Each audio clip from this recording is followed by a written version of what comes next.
కేసీఆర్ గారు పునర్నిర్మాణం అన్నాడు. ఆయన 10 సంవత్సరాల కాలం.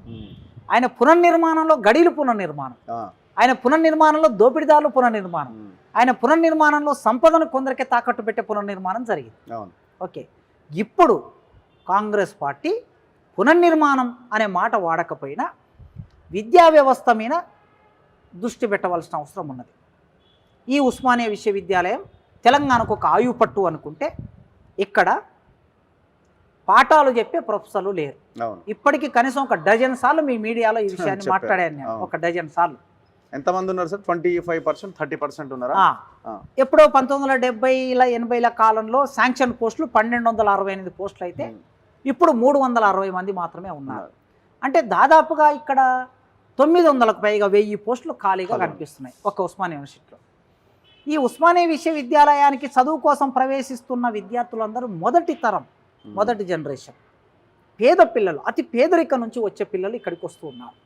ఆ పిల్లలకి మౌలిక వసతులు, నాణ్యమైన విద్య అందించవలసిన బాధ్యత ఈనాటి ప్రభుత్వం మీద ఉన్నది. ఈ ప్రభుత్వం ఇక్కడ వచ్చినటువంటి పిల్లలకి ఇవాళ నేను క్లాస్ తీసుకుంటున్నప్పుడు పిల్లలు క్లాస్ రూమ్లో చెప్తూ ఉన్నారు. 9 గంటలకు నేను క్లాస్కి వచ్చాను, 9:15కు పిల్లలు ఎంటర్ అయ్యారు.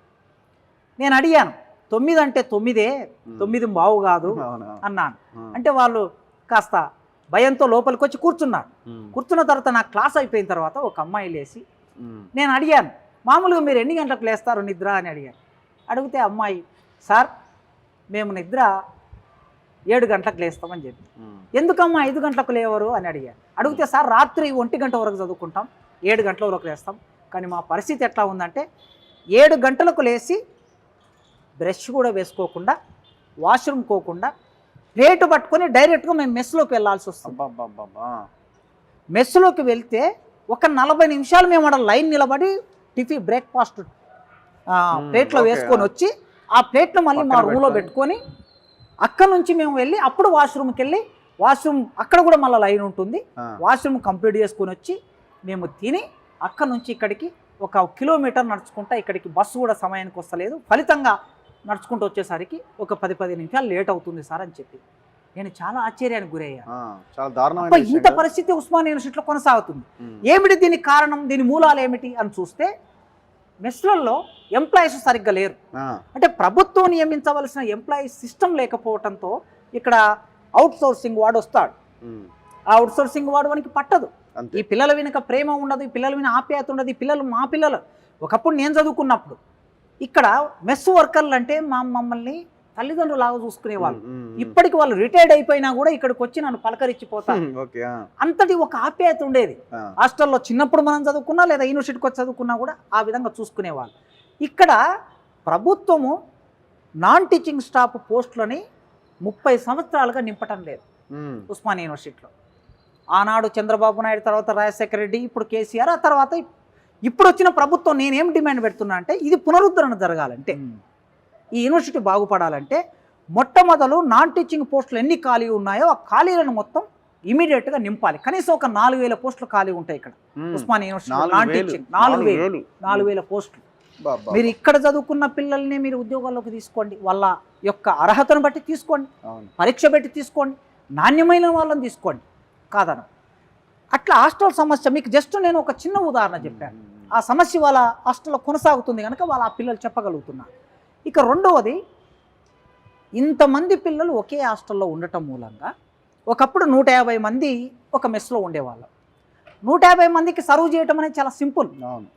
చపాతి చేయాలన్నా, పూరి చేయాలన్నా, లేదా దోశ వేయాలన్నా, ఏది వేయాలన్నా వాళ్ళు కూడా వర్కర్లు కనుక వాళ్ళకు కూడా సమస్య ఉంటుంది.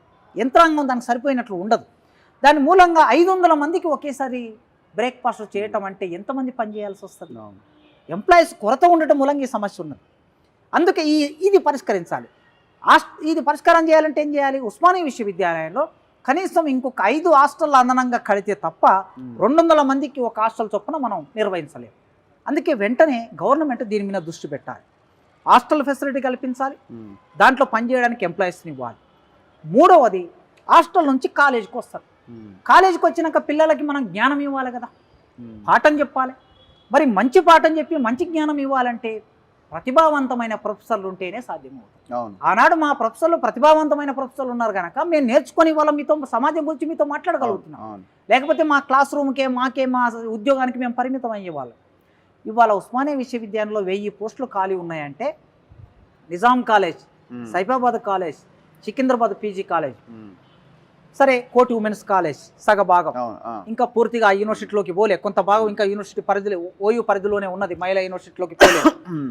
యూనివర్సిటీలో ఇంజనీరింగ్ కాలేజ్ ఉన్నది, లా కాలేజ్ ఉన్నది, ఎంబీఏ కాలేజ్ ఉన్నది, ఆర్ట్స్ కాలేజ్ ఉన్నది, సైన్స్ కాలేజ్ ఉన్నది, ఎడ్యుకేషన్ కాలేజ్ ఉన్నది, ఫిజికల్ ఎడ్యుకేషన్ కాలేజ్. ఇన్ని కాలేజీల్లో మీరు ఏ కాలేజీకి పోయినా ఖాళీలు ఉన్నాయి. పొద్దున్నే లేస్తే ఫిజికల్ ఎడ్యుకేషన్ కాలేజీలో పొద్దున్నే లేస్తే పిల్లలు 5 గంటలకు గ్రౌండ్కి వచ్చి ప్రాక్టీస్ చేయాలి. ప్రాక్టీస్ చేయాలంటే ప్రాక్టీస్ చేయించే ప్రొఫెసర్ ఉంటే కదా అక్కడ. ప్రొఫెసర్లు లేరు.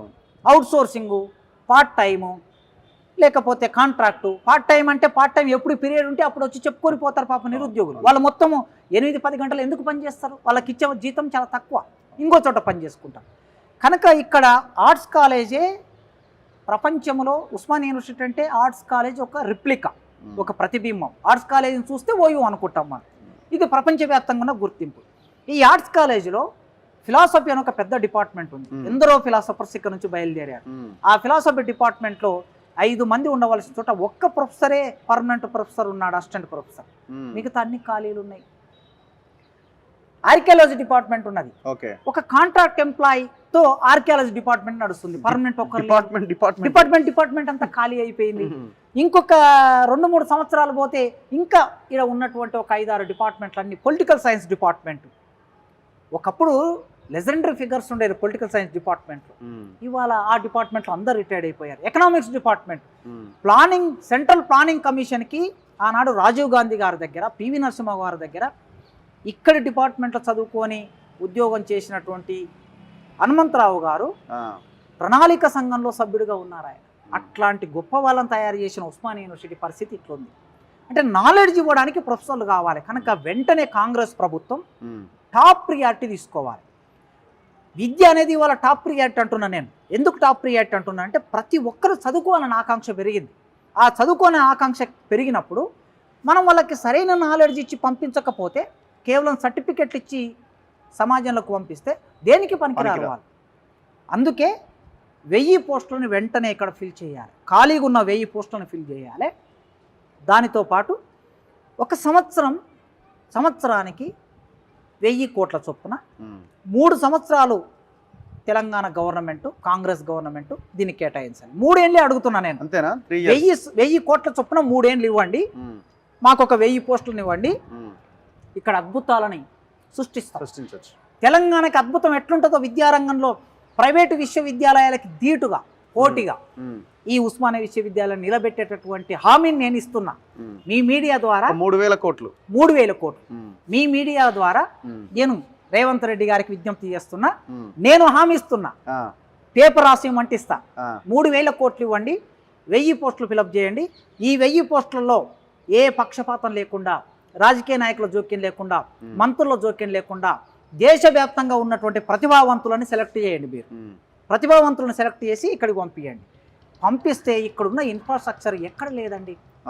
ఉస్మానియా యూనివర్సిటీలో ఉన్న ఇన్ఫ్రాస్ట్రక్చర్, క్లాస్ రూములు, ఆర్ట్స్ కాలేజీలో క్లాస్ రూము ఎప్పుడో నైజాం కట్టినటువంటి 80 ఏళ్ల కిందట కట్టిన ఆర్ట్స్ కాలేజీలో ఎంత ప్లాన్ ప్రకారం ఒక 400 మంది కూర్చునేటటువంటి హాల్స్ కింద 57 ఉంటుంది ప్రతి ఫ్లోర్. మళ్ళీ సరిగ్గా దానిపైన 133 ఉంటుంది.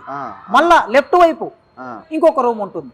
అంటే అట్లా మొత్తం బిల్డింగ్లో ఒక 400 మంది చొప్పున కూర్చోగలిగిన కెపాసిటీతో రూములు కట్టి, పెద్ద పెద్ద క్లాస్ రూములు కట్టి, ఆ రోజు వాళ్ళు కట్టినటువంటి క్లాస్ రూములో బెంచీలు తయారు చేసిన టేక్ బెంచీలు ఇప్పటికీ చెక్కు చెదరకుండా ఉన్నాయి. ఆనాడు చేసిన సైన్స్ కాలేజ్ ఉంది ఇక్కడనే. సైన్స్ కాలేజ్లో అవే క్లాస్ రూములు ఉన్నాయి. కనుక ఇంత మంచి ఇన్ఫ్రాస్ట్రక్చర్ ఎక్కడ లేదు.